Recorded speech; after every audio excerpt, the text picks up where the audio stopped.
everyone, welcome to the world of mediocrity with Solomon Chau here. It is Tuesday, July 2025. Friday, it will be the 4th of July. Knowing how things are, I'll be working on the holiday to celebrate Independence Day. But, that's me. I have a very dark, negative worldview of the economy, so I do whatever it takes to make money. I'm 40 years old, and, you know, life to me is a Squid Game. Is the Squid Game. You only get one life. There are other people in competition with you all the time. Friends, family, whoever, you know, even people across the globe are in debt. Student loans, mortgages. How do you explain these big purchase items like homes and stuff? I'm just gonna leave it at homes. People, cars are, I can even buy a car myself with cash. I mean, that's not a problem.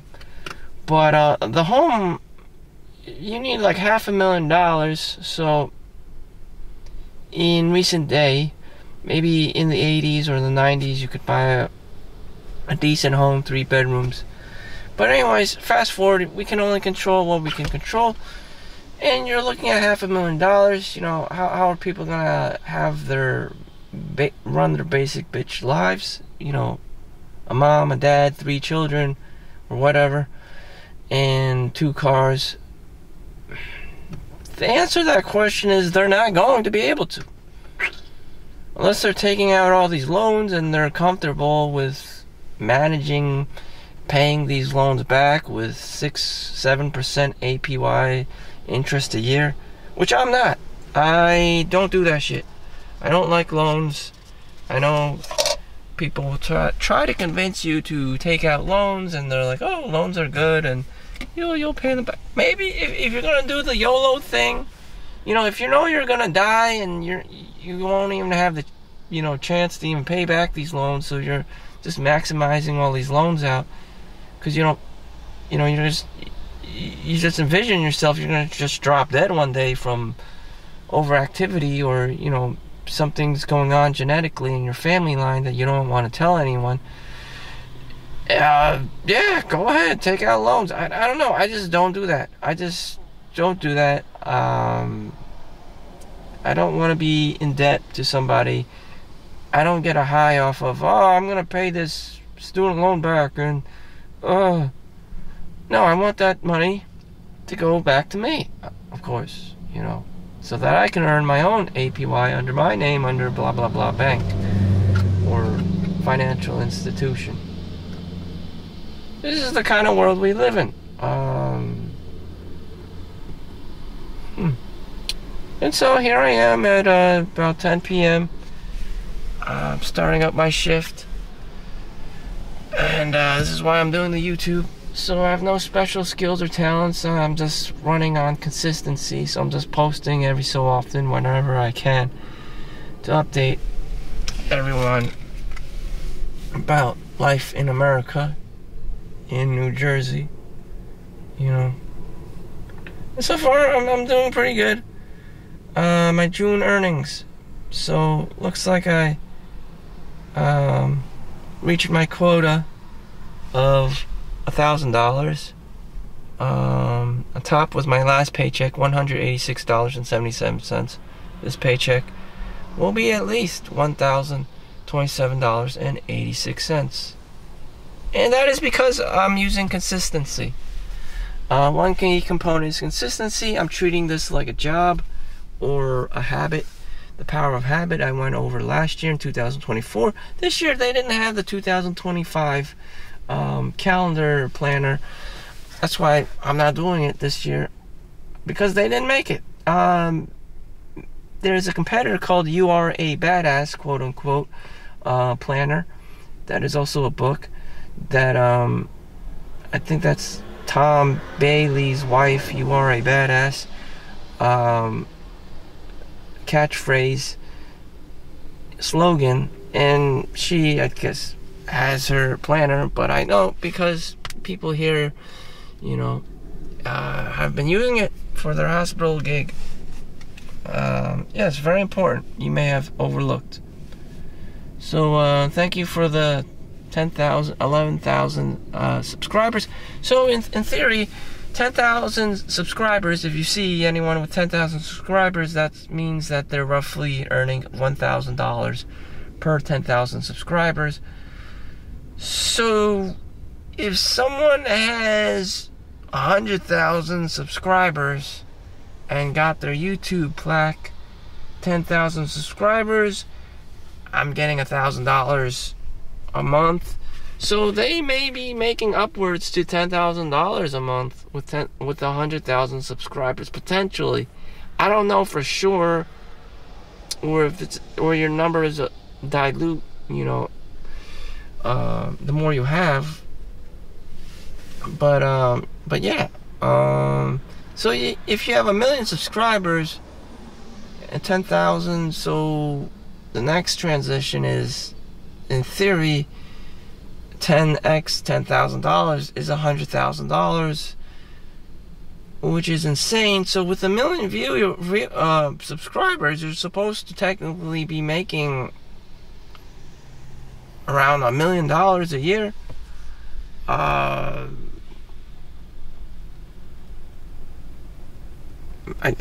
believe so, but how is that even possible? 10,000 subscribers. Okay. Excuse me, $100,000 a year, give or take. I don't know. The math's too complicated.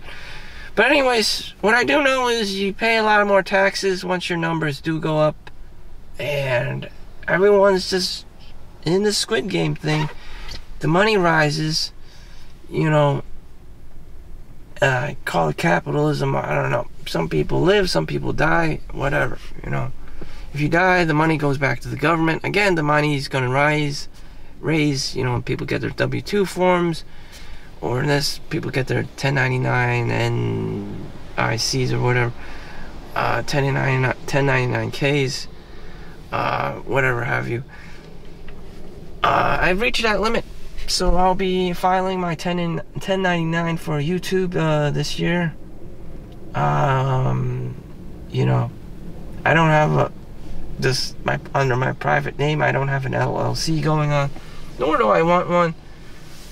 Just too much paperwork, and I'm just a guy. I don't care, as long as I'm just some individual. I don't really care.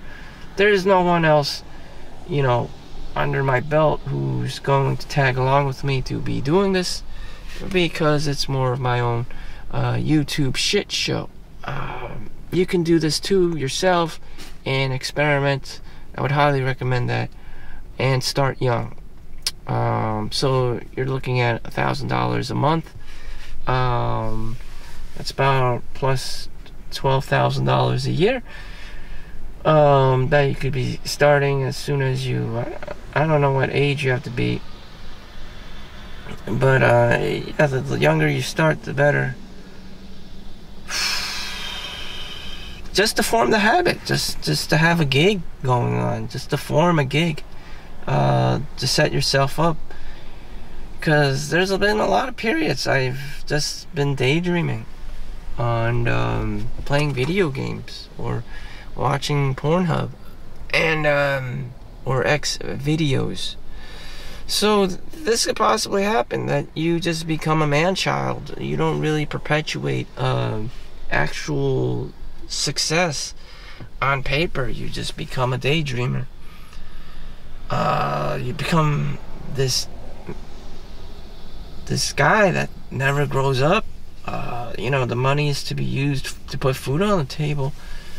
Or maybe you just negligently spent all your money on crypto and other penny stocks and high risk investments, so that you could get rich quick and do all these degenerative things that don't really translate well to reality. You had the right intent, get rich quick or die. You know, you die young, stuff like that. But a lot of times, most people probably wouldn't make it like that. The Dogecoin millionaire, you know, lottery winners. Again, fundamentals, consistency, doing the same shit every day. You know, what does success look like? The boring things, Walmart, you know, Costco.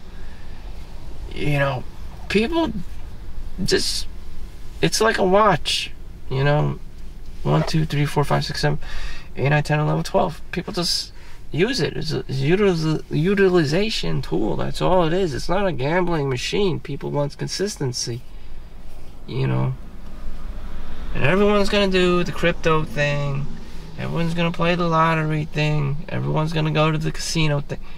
They want variety. They want an experience. And it's just like, you have to override that if you want to be a responsible, you know, high income earning person. They always do very, very boring ass things. Small risk and steady income. Small risk but steady income. High risk and no reward. That's what dumb people do. And there are a lot of dumb people. I don't blame you. Yeah, it's very tempting. You buy your little lottery tickets. You know, even Mr. Beast did that. You know, he spent $1 million on lottery tickets. He ended up just making the same thing. But when you file your taxes, I guess it's a tax loss write-off. So, you know, the whole thing just balanced itself out. You didn't win anything. And then you had to pay all the employees to scratch and win all the tickets. But what I found out is you don't really need to scratch the tickets. You just scan the barcode in the back.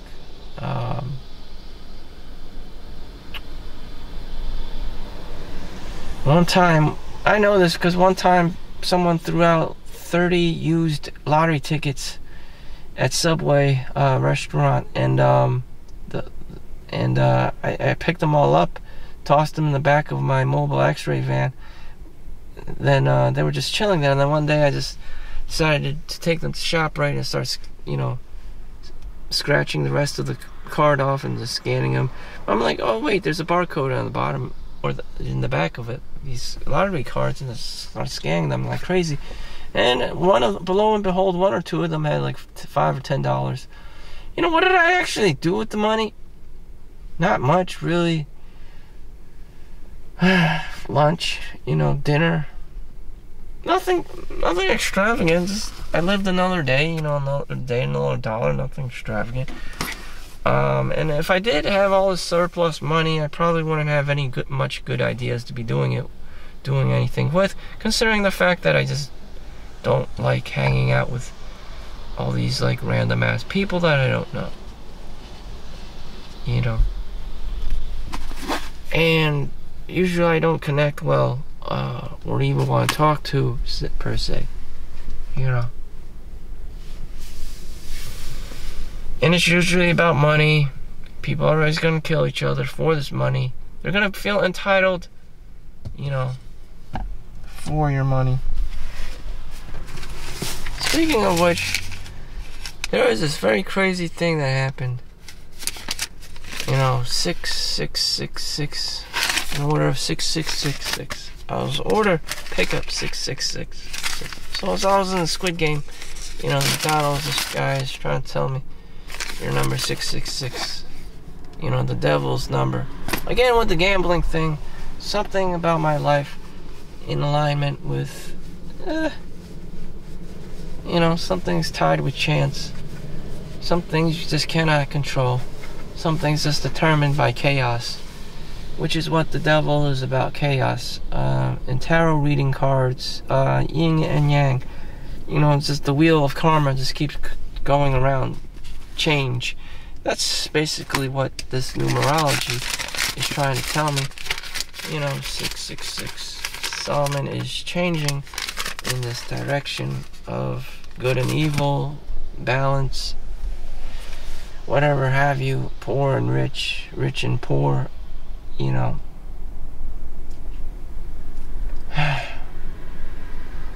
So that sums up my day.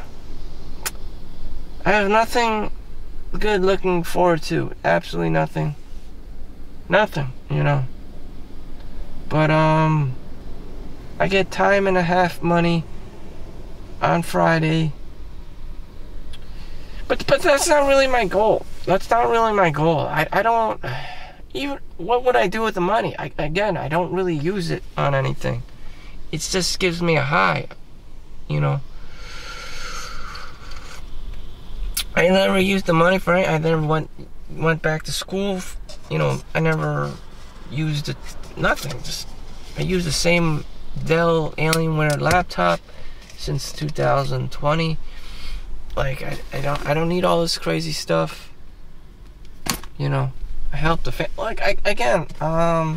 Squid Game money. And the main character, after he won the first season, Squid Game money, what did he do with it? Nothing. He just sat there like a bum for the whole year, just contemplated what the fuck is going on. And he was just angry about how human beings were treated like a horse race.